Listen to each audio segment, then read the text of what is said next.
Hello friends, welcome to defence matrix. तो पहले जितने भी एयर इंडिया के पैसेंजर्स हैं जिन्होंने अपनी जान गंवाई है एयर इंडिया फ़्लाइट AI-171 के क्रैश में, उनको श्रद्धांजलि। ये एक काफ़ी ट्रैजिक इंसिडेंट था जिसमें एक एयर इंडिया का बोइंग 787-8 एयरक्राफ्ट क्रैश हुआ है। तो यहाँ पर क्रैश का कारण क्या है, ये एक इन्वेस्टिगेशन का मुद्दा है। पर जो वीडियोस निकलकर सामने आए हैं उनको देखकर ऐसा लगता है कि जो एयरक्राफ्ट है वो एनफ लिफ्ट जनरेट नहीं कर पाया टेक ऑफ के बाद, जिसकी वजह से एयरक्राफ्ट क्रैश हुआ है। तो अब लिफ्ट ना जनरेट करने का क्या कारण है, इस पर हम ज़्यादा चर्चा नहीं कर सकते क्योंकि हमारे पास फैक्ट्स नहीं हैं। अब यहाँ पर हम स्पेकुलेशन भी नहीं करेंगे। पर जो पायलट इस प्लेटफॉर्म को फ्लाई कर रहे थे वो काफ़ी ज़्यादा एक्सपीरियंस थे, करीबन 8200 आवर्स का एक्सपीरियंस था उनके पास। तो पायलट एरर के चांसेस भी यहाँ पर काफ़ी कम हो जाते हैं। साथ में ये सेम फ्लाइट कुछ समय पहले दिल्ली से अहमदाबाद आई थी, तो तब भी चीज़ें सही थी। उसके बाद यहाँ पर क्या इशू आ गया, ये इन्वेस्टिगेशन का मुद्दा है। यहाँ पर एक सर्वाइवर है जो कि मेरिकल से कम नहीं है।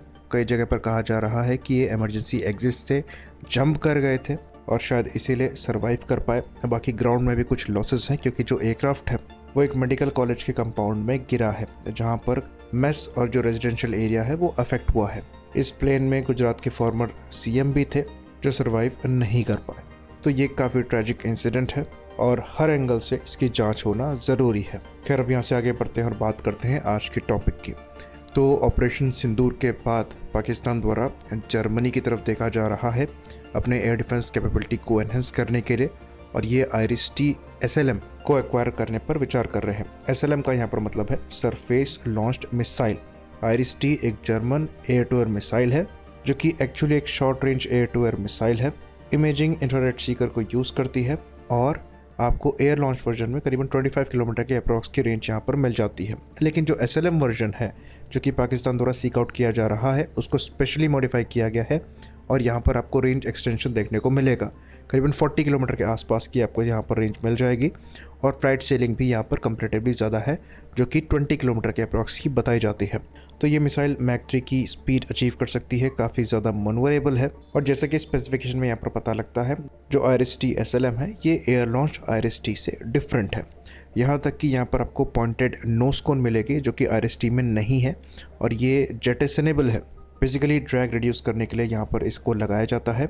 और मिड कोर्स के लिए ये GPS aided inertial navigation system को यूज़ करती है, और जो कमांड गाइडेंस है ये रेडियो डेटा लिंक के थ्रू प्रोवाइड कराया जाता है जो कि डिफरेंट रडार यूनिट से आता है। तो इस मिसाइल की जो खास बात है वो इसकी इंटर ऑपरेबिलिटी है। गाइडेंस के लिए आपको कोई एक स्पेसिफिक रडार नहीं चाहिए, ये डिफरेंट यूरोपियन रडार्स के साथ कंपैटिबल है जो कि AES हैं। जैसे कि जर्मन हैंसोल्ट TRML 4D रडार को यहाँ पर इस्तेमाल किया जा सकता है, या फिर फ्रेंच तालेस का ग्राउंड मास्टर 200 इस्तेमाल कर सकते हैं, या फिर साब का जिराफ 4A रडार भी इस्तेमाल किया जा सकता है।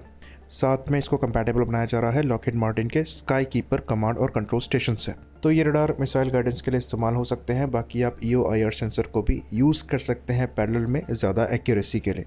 बाकी एक मिसाइल ट्रक एक बार में 8 ऐसी मिसाइल्स को कैरी कर सकता है जो कि रेडी टू फायर मोड में हो। एक यूनिट में 3 से 4 ऐसे मिसाइल ट्रक्स हो सकते हैं। तो ये मिसाइल काफ़ी मनूवरेबल हैं, क्विक हैं और short range air defence systems provide कराती हैं। इनको आप इंडियन एयरफोर्स के स्पाइडर से कंपेयर कर सकते हैं। तो अब पाकिस्तान इन मिसाइल्स को लेकर क्यों कीन है और क्यों इस पर झुकाव उनका दिखाई दे रहा है, इसके पीछे रीज़न ये है कि ये मिसाइल्स स्टेल्दी क्रूज मिसाइल्स के अगेंस्ट में काफ़ी ज़्यादा कैपेबल रही हैं। बाकी जो ऑपरेशन सिंदूर के दौरान इंडियन एयरफोर्स द्वारा स्कैल्प मिसाइल दागी गई थी, उनके अगेंस्ट में इनको एक अच्छा ऑप्शन मानकर चला जा रहा है क्योंकि स्टेल्दी क्रूज मिसाइल से वो अपने IR सिग्नेचर्स को नहीं छुपा सकती। ये मिसाइल IR गाइडेड भी है और रशिया यूक्रेन वॉर में लो फ्लाइंग स्टेल्दी रशियन क्रूज मिसाइल के अगेंस्ट में यूक्रेन को काफ़ी सक्सेस मिली है।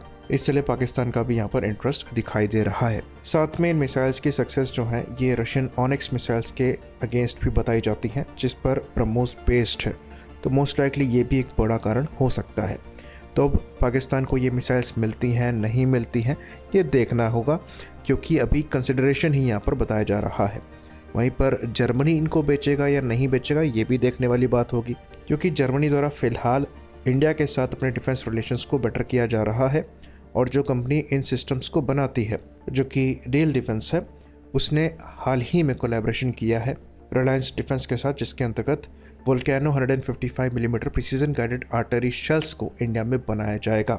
तो जर्मनी के लिए इंडिया एक बड़ा मार्केट है। साथ में जर्मनी जो है ये इंडिया के साथ खड़ा रहा था ऑपरेशन सिंदूर के दौरान, तो मोरली भी उस डायरेक्शन में इनके लिए जाना सही नहीं है, इसलिए यहाँ पर चांसेस कम नज़र आते हैं। आई होप इन्फॉर्मेशन यहाँ पर क्लियर रही हो। इसी बात पर इस वीडियो को हम ख़त्म करेंगे। लाइक करिए, सब्सक्राइब करिए। जय हिंद।